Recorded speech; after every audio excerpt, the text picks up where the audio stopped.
بدر کی رات اللہ کا رسول سر بسجود وہ جھاڑ وہ گھاس پھوس کی جو جھوپڑی بنائی گئی تھی اور وہاں تلوار ننگی لے کر پہرا دینے والا کون؟ ابو بکر. اور اس حجرہ عائشہ میں محمد کے بعد سب سے پہلے دفن ہونے والا کون؟ ابو بکر رضی اللہ تعالی عنہ وصلی اللہ علیہ وسلم. وہ جو معاملہ میں سنا رہا تھا غار ثور کا، حضرت ابو بکر بھی حضور کے خیال سے لرز گئے ہیں. آپ کو یاد ہوگا کہ جا کر پہلے تمام جتنے سوراخ تھے انہیں بند کیا ہے. ایک سوراخ رہ گیا تھا جس کو بند کرنے کے لیے کوئی کپڑا نہیں تھا، وہاں اپنی ایڑی رکھی ہے. تب کہا ہے حضور سے تشریف لائیے، اور اپنے زانو پر حضور کو لٹایا ہے. اور وہاں کسی موذی جانور نے کاٹا ہے، حضور کی آنکھ لگ گئی تھی. اس وقت اس بل کے اندر جو بھی بچھو ہے کیا ہے واللہ عالم، اس نے کاٹا ہے. اس کی تکلیف کی وجہ سے ابو بکر کی آنکھوں سے آنسو ٹپک گئے. حضور کے چہرے مبارک پر پڑے ہیں تو حضور جا کے جاگے ہیں معاملہ کیا ہے. ایڑی نہیں ہٹائی وہاں سے، مبادا وہ جانور وہاں سے نکل کر محمد الرسول اللہ کو کوئی گزن پہنچا دے. ابو بکر کی ایڑی ہے، جس طرح چاہے کھا لے، ختم کر دے، جان نکل جائے تب کوئی آنچ آئے محمد پر تو آئے، لیکن جیتے جی نہیں. وہ ہے ابو بکر. حضور کے خیال سے اس وقت حضور نے پھر اپنا لعاب دہن لگایا ہے اور اس سے پھر آپ کی تکلیف ختم ہوئی. جیسے خیبر میں حضرت علی کی آنکھ دکھ رہی تھی، اس کو جو شفا حاصل ہوئی ہے وہ بھی حضور کے لعاب دہن سے ہوئی. تو بہرحال اس وقت انہوں نے کہا ہے کہ اے نبی یا رسول اللہ، اگر اس وقت ان میں سے کسی نے غیر ارادی طور پر بھی اپنے قدموں کی طرف جھانک لیا تو پکڑے جائیں گے. کیا جواب تھا اللہ کے رسول کا؟ لا تحزن ان اللہ معنا. اللہ ہمارے ساتھ سے کیوں گھبراتے ہو ابو بکر؟ یہ ہے ایمان باللہ.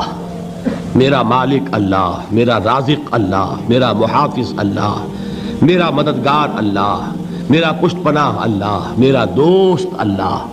یہ دوستی ہے اللہ کی جو لب لباب ہے، حاصل ہے ایمان کا. اسی کا نام ولایت ہے. اولیاء اللہ کے سروں پر سینگ نہیں ہوتے. جس کے دل میں ایمان راسخ ہو چکا ہو وہی اللہ کا ولی ہے. جسے اللہ پر یقین ہو چکا ہے وہی اللہ کا ولی ہے. جسے یقین ہے اللہ میرے ساتھ ہے، میرا مددگار، میرا پشت پناہ، میرا ساتھی، میرا دوست، میرا محبوب، میرا محب. اللہ اہل ایمان سے محبت کرتا ہے. واللہ یحب الصادقین. ان اللہ یحب الذین یقاتلون فی سبیلہ صفا کانہم بنیان مرصوص. اللہ محبت کرنے والا، اہل ایمان محبوب، اور اہل ایمان محبت کرنے والے اللہ محبوب. والذین آمنوا اشد حبا للہ. آپ تصور کیجئے جسے یہ رشتہ ایمان یا رشتہ ولایت حاصل ہو جائے، الا ان اولیاء اللہ لا خوف علیہم ولا هم یحزنون. آگاہ ہو جاؤ، اللہ کے دوستوں کے لیے نہ کوئی خوف ہے نہ کوئی حزن ہے. اور میں بیان کر چکا تھا خوف اور حزن کے خاتمے ہی کا نام امن ہے. زوال خوف، زوال حزن. یہ خوف اور حزن کیوں آتے ہیں بار بار؟ اللہ تخافوا ولا تحزنوا، دونوں آ گئے. الا ان اولیاء اللہ لا خوف علیہم ولا هم یحزنون، پھر وہی دو. وہ کیوں ہے؟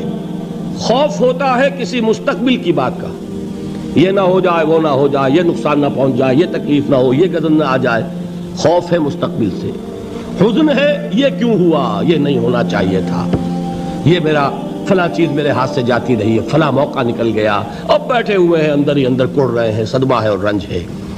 اور جو اللہ پر ایمان رکھتا ہے وہ جانتا ہے ما اصاب من مصیبت فی الارض ولا فی انفسکم الا فی کتاب من قبل ان نبرأها ان ذلک علی اللہ یسیر لکی لا تعصوا علی ما فاتکم ولا تفرحوا بما آتاکم واللہ لا یحب کل مختال فخور.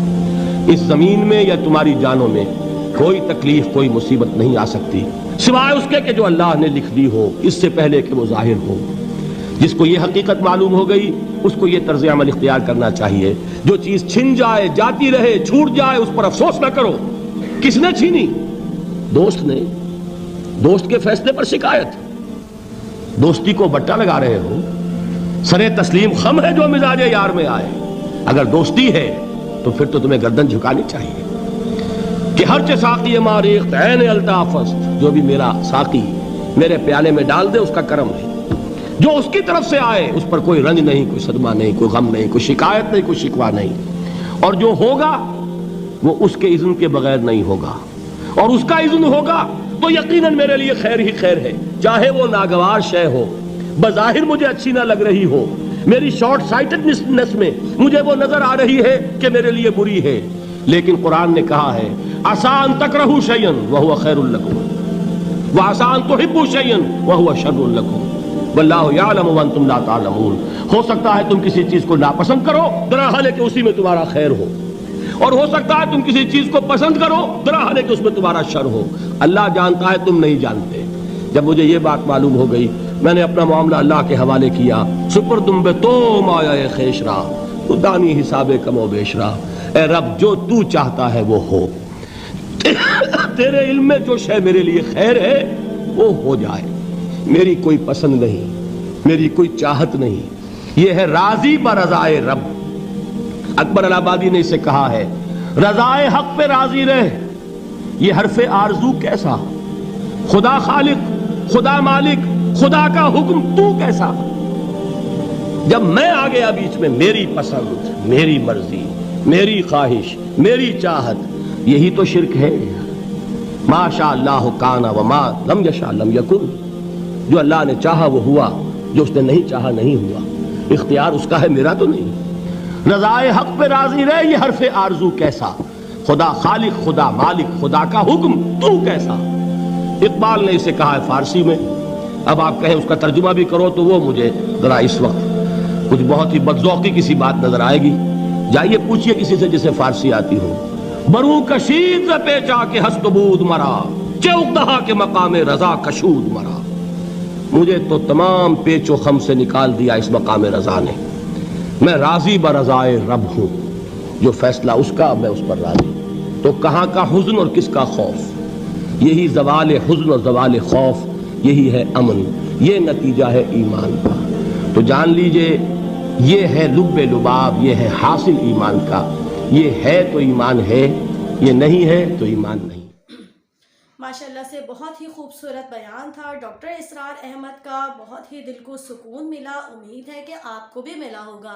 انہوں نے اس ویڈیو میں یہی فرمایا ہے کہ اللہ کے تم دوست رہو، بے شک اللہ بھی تمہارا دوست ہے، اللہ ایمان والوں کا دوست ہے اور ایمان والے اللہ کے دوست ہیں۔ بے شک انہوں نے بالکل صحیح بات کہی، اور اس ویڈیو میں انہوں نے یہ بھی فرمایا کہ اللہ فرماتا ہے کوئی چیز نہیں جو تمہاری جانوں میں اور زمین میں تمہیں نقصان پہنچا سکتی ہے سوائے میری رضا کے۔